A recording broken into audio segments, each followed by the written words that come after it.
anti-Semitism is alive and well, and unfortunately, all around us. As we navigate multiple troubling news stories, we thought it might be a good time to reprise a conversation we had about anti-Semitism from Congresswoman Marjorie Taylor Greene and the jokes that resulted from her assertions of Jewish space lasers. This is Jews Talk Racial Justice with April and Tracy, a weekly show hosted by April Baskin and Tracy Guy Decker. In a complex world, change takes courage. Wholehearted relationships can keep us accountable. April, are you there? Can you hear me? Here. I can hear you. You know why we're having a connectivity issue? Because there are no Jewish space lasers. Because if there were, we would be able to communicate perfectly. Which leads me to what I wanted to introduce this episode with, why I'm so excited, which people know who are listening because it'll be there when they go to listen to it, that I would like the title of this episode to be something like, "There are no Jewish space lasers. That is not a thing." Yes. Period.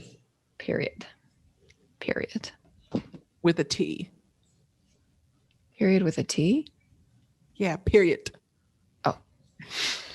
Extra consonantation at the end. That's a Black Jewish period at the end of that assertion. So let's dive into the subject. I wrote a Facebook post about this, and I'm glad that overall it was greeted, I think, pretty receptively by folks. And I think it helps in part because I prefaced what I said by essentially trying to communicate that I am not endeavoring to tone police my friends and colleagues. That is not what I'm talking about here. For the people for whom, who have made jokes about this anti-Semitic statement, I'm not judging you. And if that's where you are in your healing, you do you. And for those for whom it's relevant and resonant, I wanted to name some things that were deeply concerning about this social media phenomenon that developed over the last few days when this first surfaced, which is that as I was seeing my Facebook feed filled with jokes about Jewish space lasers, my first thought was there some Israeli politician who made another silly comment relating to space? Or is there some Jewish leader who made a joke about this? I thought it was something internal to our people because people were joking about it so much. And and no one was actually quoting or citing the source of this. So I did a quick Google search and I was disappointed, upset, dismayed to see that it was a white woman who affiliates with some white nationalists who made this statement. And it brought up for me a topic that's very important to me that, Tracy, as you noted, as we were preparing to record, that I think we've covered in a prior episode. I'm curious to hear your thoughts. There's a few different things I want to say, but first I think it's helpful for us as Jews to get the healing we need. Oh, I also wanted to name that someone essentially said, and I haven't done research about this person, so I love all people, and I especially love people who are members of the groups that I'm a part of. And so this came from a Jew, I believe, but I'm not sure what her perspective or other types of messages she amplifies. But someone essentially wrote something on Twitter that got shared that I then reshared without attribution, but someone in my comment thread identified the source, which I'm grateful for which I am grateful. But they were sending a message to their non-Jewish friends and people in their network to say, currently right now, you're seeing lots of Jews making jokes about Jewish space lasers, but that's actually related. It's an attempt on the part of many Jews to productively process the anxiety and terror this type of anti-Semitism is eliciting, rather than upping anxiety medication. And so it's not meant to endorse this awful thing that was said. It's just us processing things. And so, one of the things I love best about our people, about Jews, and, so Jews are well known for our humor. I think what's tricky in this moment, and that's a core way that we've healed, and I am not in any way trying to dismiss or disparage that life-giving strategy, but for us to be mindful about the context in which we do it. Is it privately around our dinner tables or on phone calls, or is it on social media and shared publicly, where people who may not get our irony will see it and think that we are affirming this anti-Semitic hogwash? What do you think, Tracy? What's coming up for you? Well, I think it's just, and to be fair, I haven't actually looked to see what kind of statements, but I feel like just thinking about the social media kind of a thing, the public reaction and outcry when someone of color perpetuates a anti-Semitic trope. It's not jokes, it's how dare you, and Mm-hmm. it's kind Right. of versus this white member of our highest legislative body. And her name is Marjorie Taylor Greene, it appears. Yeah, that's her name. And Congresswoman. she is a QAnon believer. And so it just seems absurd. And so that's the way a lot of Jews and non-Jews are treating it, as just this sort of silly, absurd thing. Well, but the thing is that anti-Semitic tropes have been absurd distractions for a long time that led to great harm. It's just interesting to me that our community laughs at this anti-Semitic trope from someone who actually has quite a bit of power as a member of the highest legislative body in this nation, versus condemning when instead of, educating our potential allies. And for me, it's angering. And I'm so glad you named that, because for me, it's deeply angering. And what is below that anger, that is the source of that anger, is profound hurt at the racial bias. Like that, to me, when I often read what, relatively speaking, a very few number of Black people say at times, certain public figures, it's clear to me that almost always, it's a very rare exception, and there are some exceptions that are worth taking seriously. I often see Black people endeavoring to advance Black liberation. And it's clear to me often from what they're saying that they do not realize they are perpetuating an anti-Semitic trope.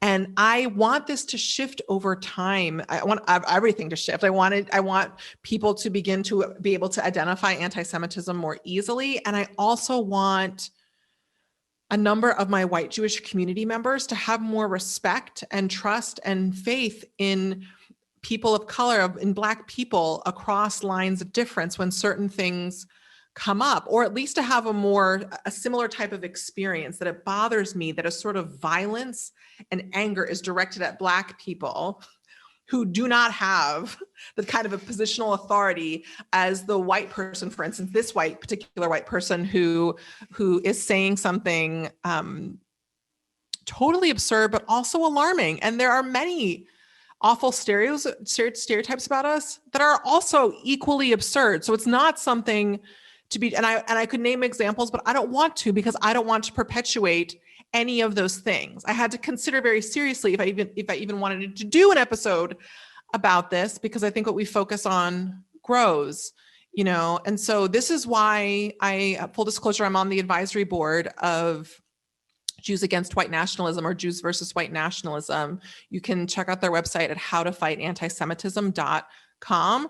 And it's a project that developed for the lead up to the 2020 election. And as far as I can tell, is still in operation. And they proactively list all of the white elected officials who regularly perpetuate anti-Semitism that gets little to no coverage in our community. I think the last piece I want to say here is that it's hurtful and bothersome to me when people are so relieved. Like, for instance, when I believe it was Philly, when the Philly football player ended up meeting with a Holocaust survivor. And I was like, of course, that's not a surprise. Of course, this man, like, it was so clear to me in the remarks that he said that he wasn't trying to intentionally be anti-Semitic, and that somebody needed to thoughtfully and compassionately call him in and have a conversation, and that he didn't need to have his job in danger, that he just needed to be brought into accountability, and that he would likely be self-motivated to correct it. And it bothers me how quickly, at times, not always, and there are some of the best, most beloved activists I have are also white Jews. So I want to be really, really clear about that. Many of our amazing listeners are, but that there's threads in our mainstream community where people were shocked and so relieved to have him corrected, as opposed to seeing his inherent goodness. And to be clear, I also get concerned about this when I see this about Jews, when people are like so shocked and relieved that a Jew did the right thing or gave to a community in need. And it's equally offensive to me. Like, don't you see that that's something that our community has been doing for a very long time? And your shock about my community, my Jewish or my Black community's inherent goodness, says to me that there's work you need to do around conscious and unconscious bias and racism or anti-Semitism that's happening in your inner world and in the communities and circles within which you walk. Yeah. Yeah, I think that's right. I think with this case in particular as well, it's this person, Green, she's a bigot all the way around. Apparently she and her staff have been harassing their colleague, Cori Bush, and who is Black. And she says horrible things about people of color as well. And where am I going with this? I guess I'm coming back to sort of the piece of advice when Maya Angelou said, when someone tells you who they are, believe them. Yes. That's sort of where I'm feeling about Green versus the other examples of folks who are working for liberation and repeat a trope that they've heard, which once it is pointed out to them, they work to correct it. Green has zero interest in correcting her anti-Semitic remarks or her racist remarks. I mean, she actually stands by them and doubles down on the QAnon conspiracies when confronted. So, when people show you who they are, believe them. I guess that's kind of where I'm landing. I just was, I think that you mentioned that you were saying that you're not interested in tone policing. And I don't know. I'm projecting onto our listeners. If I were listening, I'd be like, oh, I thought those were funny. And then I would feel really bad about myself. So that's not what we're saying. Yeah, no. It's not what we're saying at all. We're not inviting you to feel bad. Entitled to think that the jokes are funny. I actually think the jokes are very useful. It's the way that we use them in ways that serve us best to also help keep us safe and to be mindful about what types of messages we're amplifying. Right. So I just wanted to reiterate that. You did say it, but I wanted to reiterate it. Right. Really, truly. Mm-hmm. Yeah. Because I saw people getting some healing from it, and I'm not trying to rain on that parade at all, because that's a need that people need to have fulfilled. And I'm saying over time, when you're ready, I think there are more strategic ways we can do that. And also ideally over time, right? Here's the more radical piece. Find ways as a community to more deeply address and start to heal some of the deeper layers of collective trauma that we have been dealt and that we still carry. And there's zero judgment around that. For that, our community only gets praise for how far we've made it in spite of so many things we have had to endure much of the time without help, and or with some amazing partners across lines of difference who weren't also quite enough to overpower their neighbors, but were there many times trying. to contradict things. I'm also reminded, it's slightly different, but I just want to name, while we're thinking about Black feminist brilliance, the famous Toni Morrison quote, it's important, therefore, to know who the real enemy is and to know the function, the very serious function of racism, or in this case, I would also extend it to anti-Semitism, which is distraction. It keeps you from doing your work. It keeps you from examining over, it keeps you explaining over and over again your reason for being. Somebody says you have no language, so you spend 20 years proving that you do. Somebody says your head isn't shaped properly or parts of your face aren't shaped properly, so that's me ad-libbing. So you have scientists working on the fact that it is. And someone says you have no art, so you dredge that up. Somebody says you have no kingdom, so you dredge that up. None of that is necessary.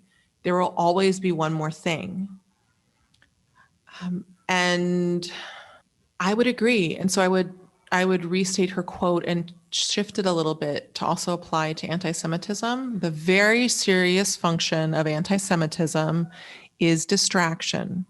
One of the core purposes anti-Semitism serves is to keep the middle class in place by redirecting people who are financially and otherwise struggling in their lives, by shifting their frustration instead of to the ruling class or the government or the people who are in power, who are most definitely mostly Christian or not Jews, because Jews are often placed in a middle agent role, and has them direct their rage at Jews, which keeps the system and the oppression running and people still making money off of them. And to this day, that is still a core reason for the existence of anti-Semitism, is that it serves to distract the middle class from the actual sources of its oppression, members of the ruling class, who most often are not Jewish, which is not to say there aren't Jews who are part of the ruling class. That is the case, but they are not typically or ever the people who are in control because of anti-Semitism. So I also wanted to toss in that. So all of that to say, I encourage my Jewish family and almost no one else to make internal jokes with friends and family to help process and blow off steam from yet another terrifyingly absurd, but also potentially contagious stereotype and bigoted thought about Jews. And I'm just going to take a breath there because it's heavy and I don't want to gloss over that. I love our Jewish people so much and we deserve better. We deserve better. And I'm glad though, and one of the upsides about this, not there has to be an upside, is that often white anti-Semitism, it's often people focus in on relatively nominal Black anti-Semitism that shows up in Black, from Black people or in Black space. I don't even like to use the phrase Black anti-Semitism. I find it deeply racist and offensive. I completely agree. As someone who's raised in the Black community, as someone who grew up going to Black church, not that all Black churches are free from it, but I did not encounter that in Black space. I've consistently encountered love and support and people saying, people, many times I've heard people say something, many people in the Black community, I've heard when I share with them that I'm Jewish, when I've lived in the hood, when I've been visiting my grandparents' friends, when I'm talking to Black custodial staff in any number of locations. And for some reason it comes up that I'm Jewish, maybe it's around the holiday season or something. And they've often said, that's really wonderful. Or I knew a Jew who was wonderful. Or I've only had wonderful experiences with Jews. And I think of them as our allies consistently. And it tears me up because it's so, anyway. Even when it is, there are folks who are Black and also anti-Semitic. We never talk about white anti-Semitism. That's the thing. It operates invisibly. And that is one of the core sources. Not exclusively, but one of the primary engines of anti-Semitism is white nationalism. Exactly. Yeah. No, yes, for sure. Eric Ward wrote a piece before Charlottesville. He's been doing this work for forever, called Skin in the Game. Yes, skin in the game. And the subhead is the fact that anti-Semitism animates, that's the word he uses, white nationalism.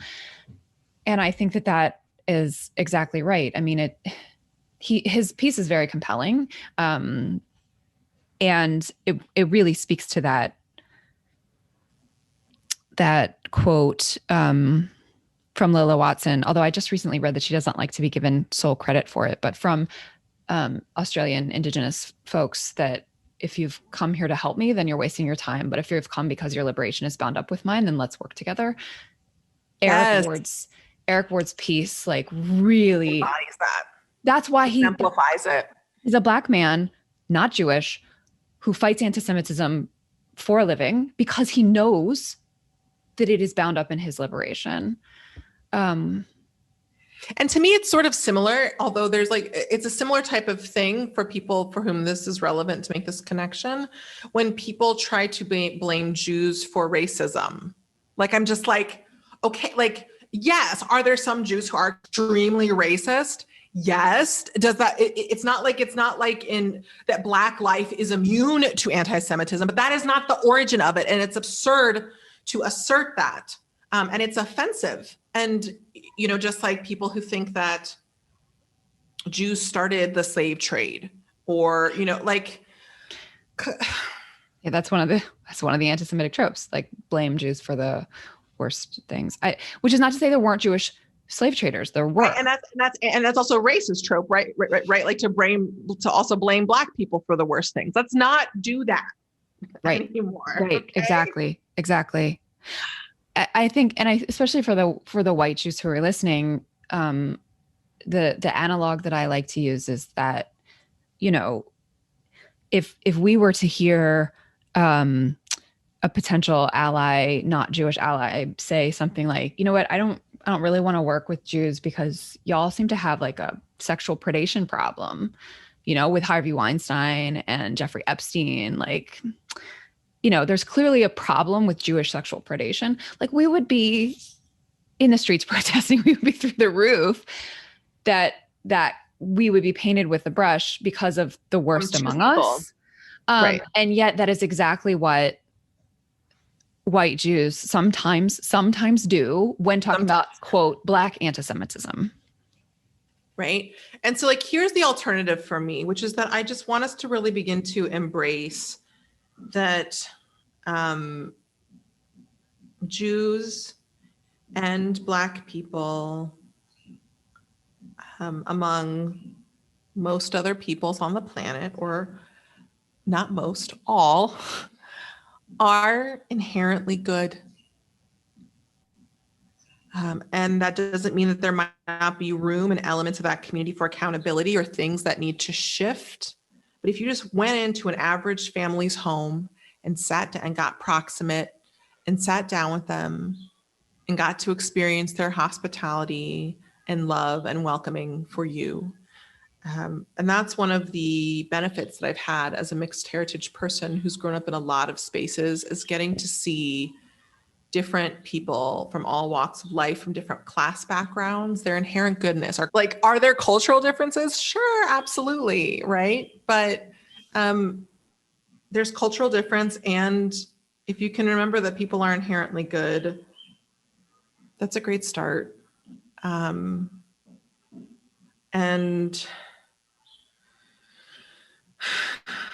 yeah, even the birdie outside my window agrees.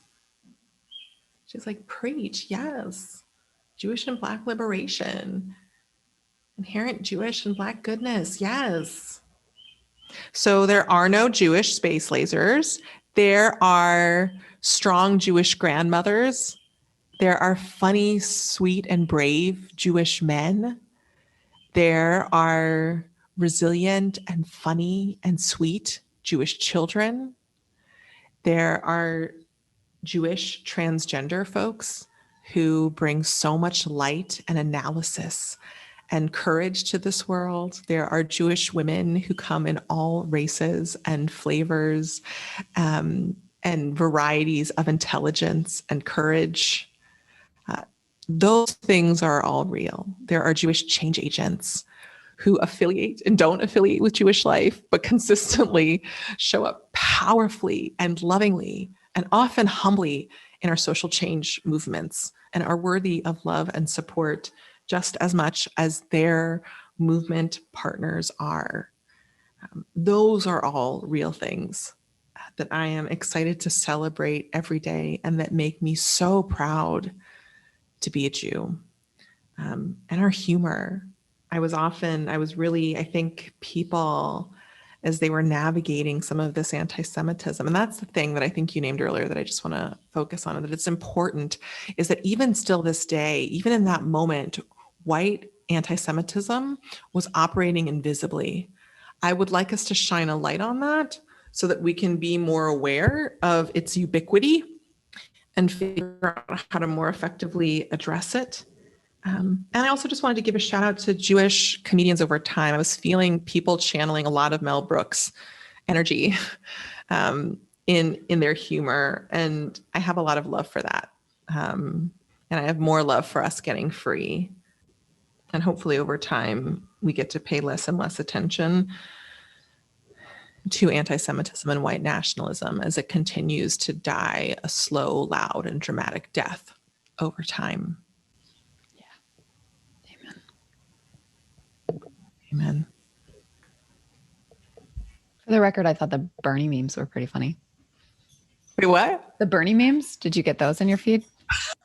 I didn't fully get it. Is it just because that he looked perturbed and then he was underdressed? Yeah.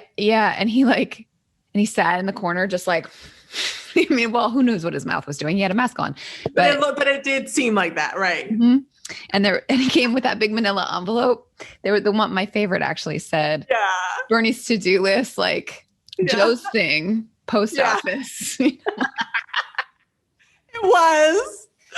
It totally was. Waiting and all the different things they were very Jewish. They were very Jewish humor. Like when there's a new chazan and they're singing a new melody of Chadodi that you don't recognize. Those were great. That was waiting for my wife at Loman's. It was very Jewish. Those memes. I don't remember what were some other ones. This is great. This is a good epilogue to this episode. What I'm trying to remember what. Yeah, there were some really good ones. And then Kol HaKavod, Bernie Sanders, he had a T-shirt made of the photograph and sold it, and then all the proceeds went to a worthy cause. So way to lean into your unexpected, moment of hilarity. Right. Yeah, no, that was wonderful. I loved that. That was great. Thanks for tuning in. Our show's theme music was composed by Elliot Hammer. You can find this track and other beats on Instagram at Elliot Hammer. If this episode resonated with you, please share it and subscribe. To join the conversation, visit JewsTalkRacialJustice.com, where you can send us a question or suggestion, access our show notes, and learn more about our team. Take care until next time, and stay humble and keep going.